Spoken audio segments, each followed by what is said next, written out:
Down the outside, he's got a fender up alongside Matt Kenseth. Now 3 wide. Keselowski sliding a little bit. Bounces off the side of Joey Logano, and Logano is now going for the lead. Logano to the point. 3 wide for second. Joey Logano is driving away from this one, and all of a sudden we've got a new player.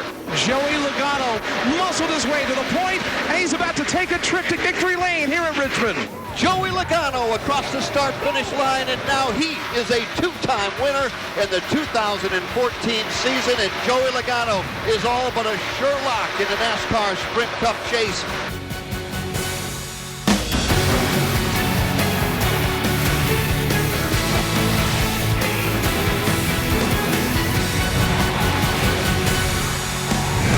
Joey Logano grabbed the inside track to a chase spot with his second win of the season at Richmond. Tire trouble bit several Sprint Cup teams Saturday night and led to some heated moments on the track. And tires not the only things on fire in Richmond as tempers boiled over in the garage after the checkered flag. Welcome to NASCAR America, everybody. Alongside former driver Jeff Burton and former crew chief Frank Stoddard, I'm Carolyn Manno. Thanks for being with us. We will recap an epic short track battle today from Richmond. Rick Allen is going to talk with Team Penske's race-winning crew chief Todd Gordon as well. An action-packed night at Richmond as we expected. Joey Logano getting the win. What stood out to you? Well, I just think the action all night long, it was just good racing, a great finish. Just to me, good short track racing. And we got a little bit of UFC style at the end, so that's even a bonus right there, But that is short track racing at its finest, and that's why, the fans come out for it. It was exciting on the track, and as you mentioned, Frank, after the flag when it was all over. Let's look at the highlights from Saturday night in Richmond. Brad Keselowski and Clint Boyer starting second and third, and qualifying rained out Friday night, so that left the rookie Kyle Larson on pole position. He would run into some trouble on turn 1 of lap 1. Yeah, just, kind of a rookie mistake, and Clint being aggressive, the combination of the two, caused this wreck. It's just, two guys going for it. And Clint knows you can't win it on the first lap. He's come down like I wasn't even there. Why did he swerve right anyway and even open the door? I didn't mean to do that. After the early trouble there, we learned that tire problems were going to be a major storyline here, Frank. Yeah, unfortunately, we've had some problems with tires at a lot of racetracks this year. It is not Goodyear's fault. This is just something that the teams have got to work on. It's not Goodyear's fault, in my opinion. Reed Sorensen, one of the cars that was set on fire, and a nice moment here from one of Casey Kane's crewmen, Eric Ludwig, after. Hey, this is about teamwork, okay? I mean, we're a family here in the NASCAR garage. When somebody's in trouble, everybody's going to help.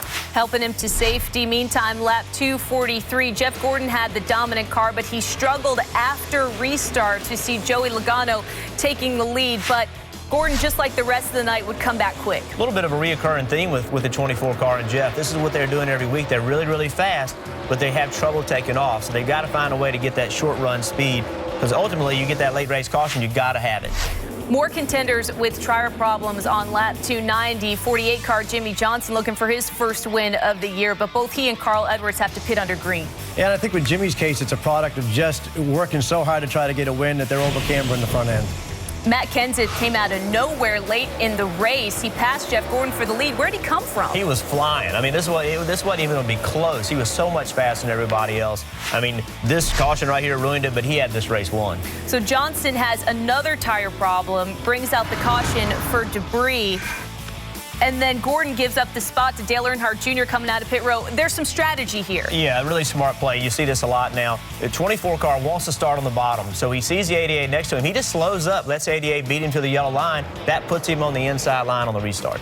The 24 car would end up losing a spot to the 22 car on the restart, and behind them, some trouble for Denny Hamlin. Yeah, Kyle's just trying to get into a hole right there that really wasn't enough room for. Nobody's fault, just hard racing. Kyle trying to squeeze in. So Hamlin finished 22nd. Lap 383 now on the restart.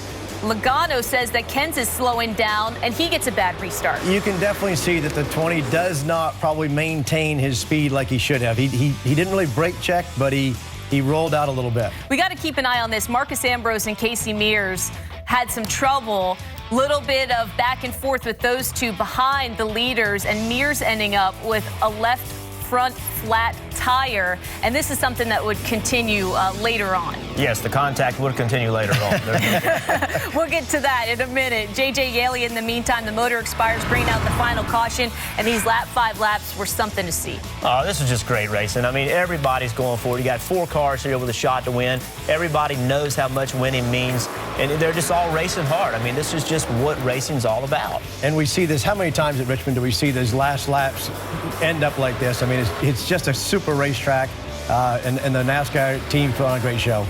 And Joey Logano seems to know a thing or two about taking the lead late. We have some heated words, shall we say, between Keselowski and Kenseth, some finger pointing, and then Mears and Ambrose fighting each other, a landed punch. This is something that we'll discuss because this was one of the storylines coming out of Richmond as well. But in the meantime, Joey Logano, 23 years old, wins on a track that hasn't been his best in recent years, but gets his first short track win of the season. And you can see as we look at the top 10, Joey Logano sitting pretty up there, his second win. What else do you see when you look at this, Jeff? Well, several things. Number one, the 18 car, that wreck he got in actually helped him because Kyle was able to come in and put on tires, and he ended up getting a good finish because of it. And then 2 guys we got to pull out. Martin Truex with his first top 10 of the year, and then A.J. Allmendinger. Those guys finished 6th.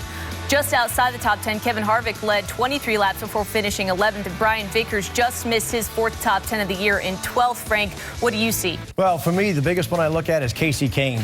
The Hendrick operation has 12 top 5s between the other 3 cars, and Casey Kane is yet to get a top 5 finish this year. He's got to step that program up. Other drivers finishing just outside the top 20, Denny Hamlin in 22nd, Kurt Busch in 23rd. Anything you see here, fellas, when you look at the last few? Well, obviously, all these drivers are disappointed. Clint Bowyer had a good car, finished dead last. Jimmy Johnson had his issues. Austin and those guys, they just didn't run good all night. So, all these guys are disappointed. In the meantime, it was Joey Logano who was at the top of this list. Let's hear from him after the race. Yeah, at this point, we really have nothing to lose. It's just all about going for wins and having fun out there and making sure we're ready for when the chase starts. So we've put ourselves in a good position already, this early in the season, and ready to have some fun. Anytime you're down the end of the race, really there's no patience. It's wide open, and obviously I was able to see that in front of me, and I wanted to make sure I was close enough for when something happened, I was able to take advantage of it, and that's what I was able to do. Restarts, anything. It comes down to the end of the race. Patience are out the window. It's all about just go for it, and I think that's what the fans want. That's what you got this year. You got the new point system. Everyone just goes for wins. You got these late race cautions, and everyone's got the same attitude. Everyone's, the heck with it. If we crash, we crash. We're going for wins. In Joey Logano's last 4 Sprint Cup victories, he has taken the lead for the final time with 4 or less laps to go. Here's an interesting connection. The final lead change in 5 of the 9 Sprint Cup races so far this season have also come with 4 or less laps remaining. So we'll look at the chase grid now. Joey Logano joining Kevin Harvick as the only other 2-time winner in 2014. So those guys virtual locks for spots in the chase for the Sprint Cup. But explain for those at home points versus wins and how that works when you look at this. Well, first of all, Jeff Gordon and Matt Kenseth, they're in great shape with where they are in the points, but they are also 8th, 9th, and 10th on the chase grid. They need to get some wins. I mean, they've been running fast enough to get wins, and they need to get wins. If nobody wins a bunch more races, then Gordon and Matt will be in great shape, but I expect them to win. Well, the action heated up with 5 to go Saturday night. Matt Kenseth and Brad Keselowski battling for the lead with Joey Logano and Jeff Gordon. Brad K not too happy with Kenseth pushing him high. Keselowski brake checked Kenseth after the checkered flag and let him know he was not too happy about it. Every racetrack you should race for the win, but you don't run somebody off the racetrack to race for the win if you really aren't fast enough. And 3 other cars passed him, 4 other cars passed him, so it didn't win him the race running me off the racetrack. He probably finished where he was going to finish anyway. It just cost me a win, and I don't think that's very smart, and that's something I'll remember. Well, Brad's mad because he didn't win the race. I mean, ultimately, that's what he's there to do, is win the race. And so he's, he had a fast car. I thought he had the fastest car at the end of the race. But you can see, Matt Kenseth's a smart guy. I mean, when you go beat Matt Kenseth, you better be smart. Matt sees him coming. Matt sees the groove coming on the outside, so Matt takes all of the racetrack. Right here, I mean, there's no quarter given, right? So we drive into turn 3. This is when Brad thinks he has a race won. But you know, he really doesn't get close enough to Matt, and Matt takes all the racetrack away from him. So Brad's going to drive underneath him. Jeff hits him, you know, so now he's not going to win. So now he's mad. He knows the 22 is going to win, so he goes in there, you know, and let Matt know, hey, look, you made me mad. I wanted to win that race, and now I'm not. So, you know, Brad was upset, and I don't blame Brad for being upset. But ultimately, what do you want guys to do? You want them to race hard. I mean, we tell guys, if you win this race, you're going to make the chase, right? What are they going to do? They're going to race hard. So I don't think Brad had a reason to be upset at Matt. I think he had a reason to be upset that he didn't win the race. Well, I'll tell you this. If I'm Brad Keselowski the next time, I'm going to go ahead and give Matt the bumper right off the bat, get him out of the way, and take the win. I'm not going to wait. And that's okay? and that's what we want. We want winning to mean more. If winning means more, people are going to do more to win the race, and that's what you're going to see. Everybody heated right after the race, but hopefully things calm down in the days that follow, or maybe a little retribution. We'll find out. Well, after Saturday's race in Richmond, what drove two of the nicest guys in the garage area to fisticuffs? And Rick Allen talks with race-winning crew chief Todd Gordon. That's when we come back. Joey Logano is a two-time winner in the 2014 season, and Joey Logano is all but a sure lock in the NASCAR Sprint Cup chase. Back in the Sprint Cup Series garage, Marcus Ambrose, Casey Mears, there were punches that were thrown and there were punches that were landed.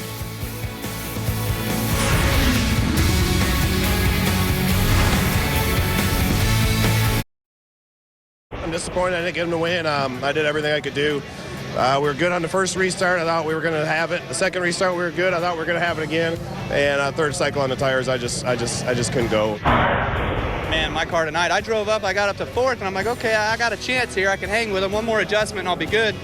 And that one more adjustment took us all the way back to 14th. So, I mean, it's just the razor blade edge we're working on.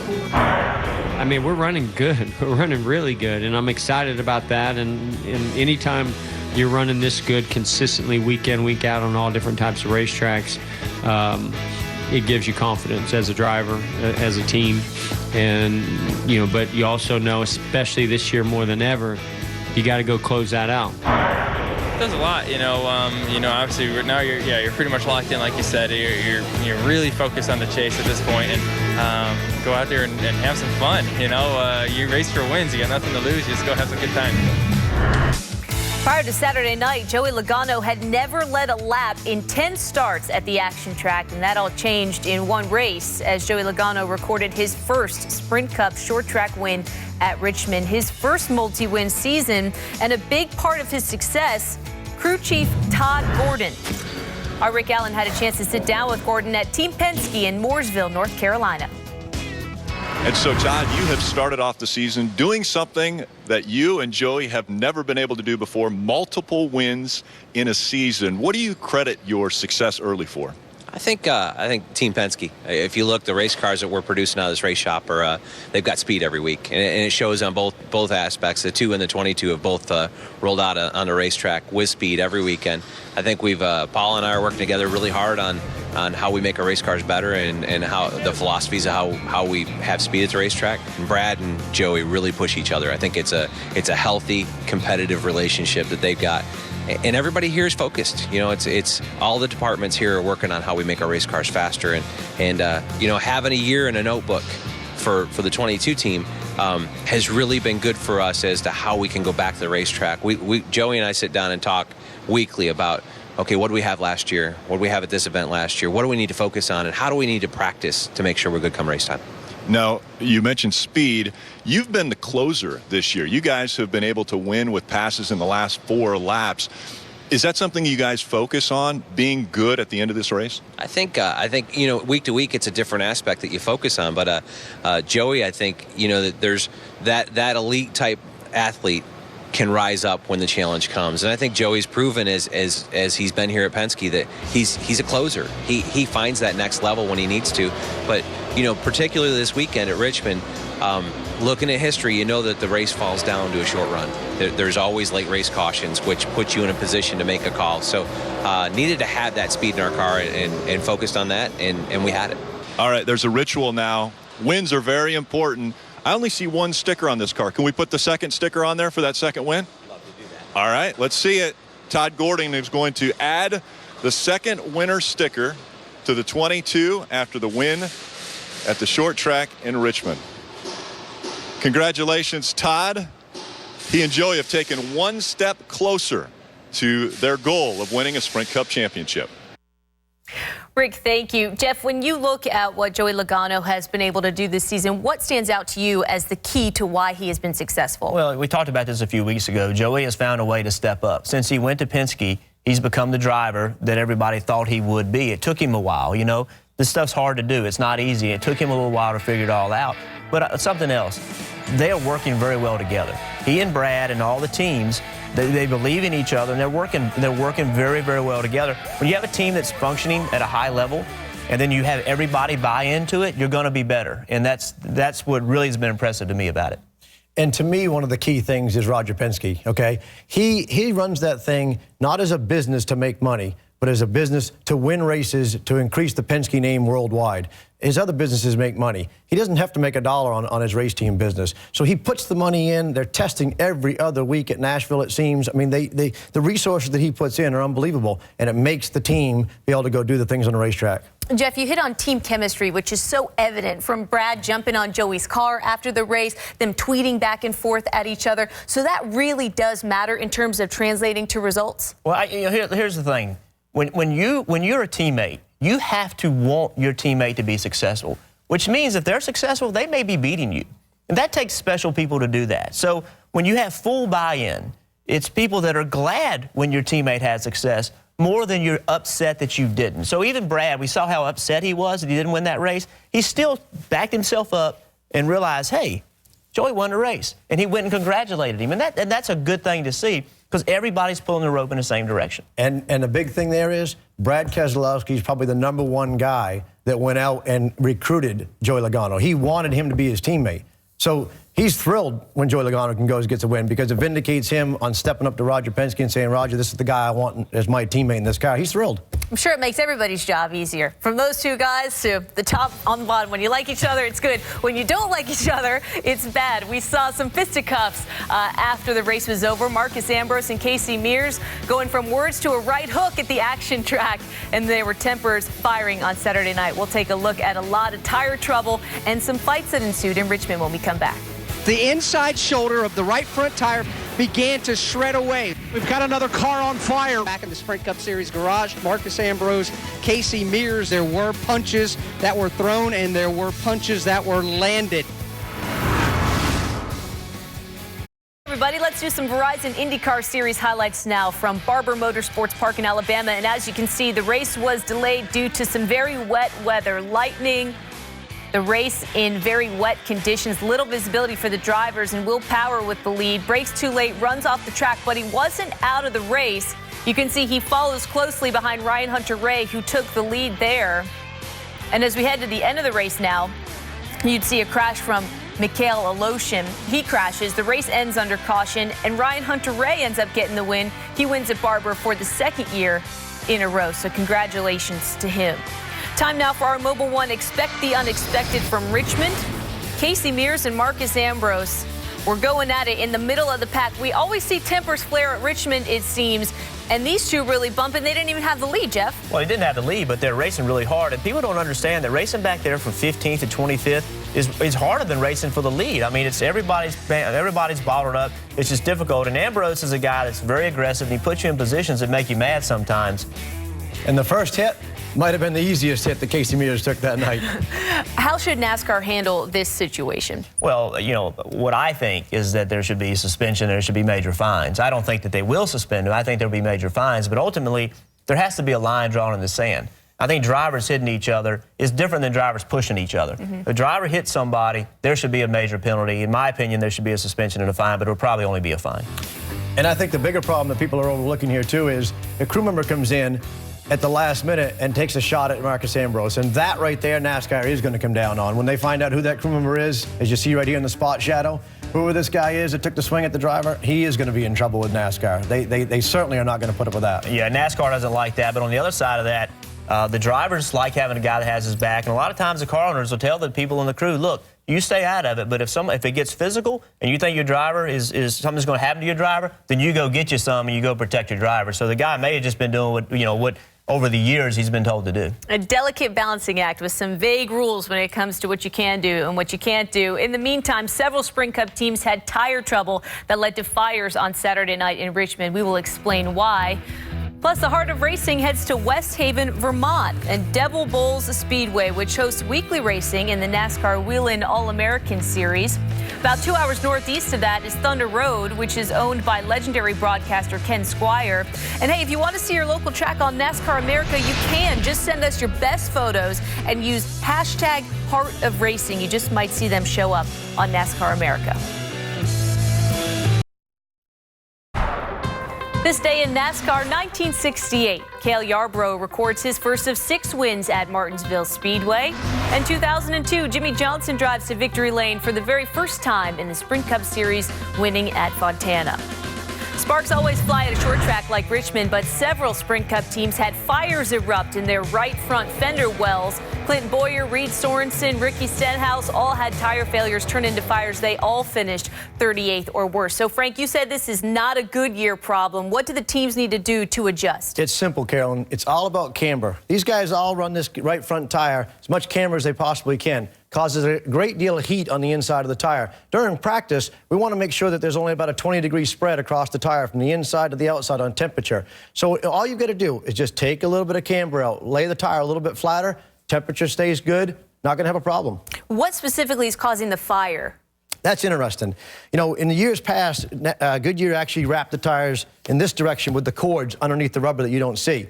When this is on too much camber in there and it gets worn out on the inside edge, the cords now are wrapped circular. So once it gets worn through the rubber right here, it starts to come apart. And when that comes apart, it gets into the headers. And if you don't get to pit road, it's going to be a fire. It's also probably ripping oil lines out and everything else. But so people say, hey, why put the camera in? It's because the drivers are yelling, I want the car to turn. There's a big advantage in having the camera in the tire so the car will turn. You can see here the 48, he's had continuing problems. I think it's fair to say he's had more problems than everybody else. You can see that cord, and I'm telling you, that's making a lot of noise, and it's potentially, if it was underneath the car, you could see it really tearing stuff up. So that's where the problem starts. But that cord coming loose actually helps you as a driver because we're not seeing the guys get into the wall nearly as much. No question. It used to be the tire would just explode. It would fail. It would literally sound like an explosion from inside the car. Car quit turning, you hit the wall really hard. Just quickly, so can you pinpoint why some cars have trouble and some cars don't? Well, they're more aggressive. They've got more camber and they're trying harder and pushing to the limit. So it's just that fragile. It's that fragile, absolutely. All right, fellas, thank you. Tomorrow we'll bring you all the sights and sounds from Richmond with Scan All 43. We'll also look back at David Reagan's epic upset win at Talladega last spring. Follow us on Twitter at NASCAR on NBC. From all of us here at NASCAR America, thanks for watching.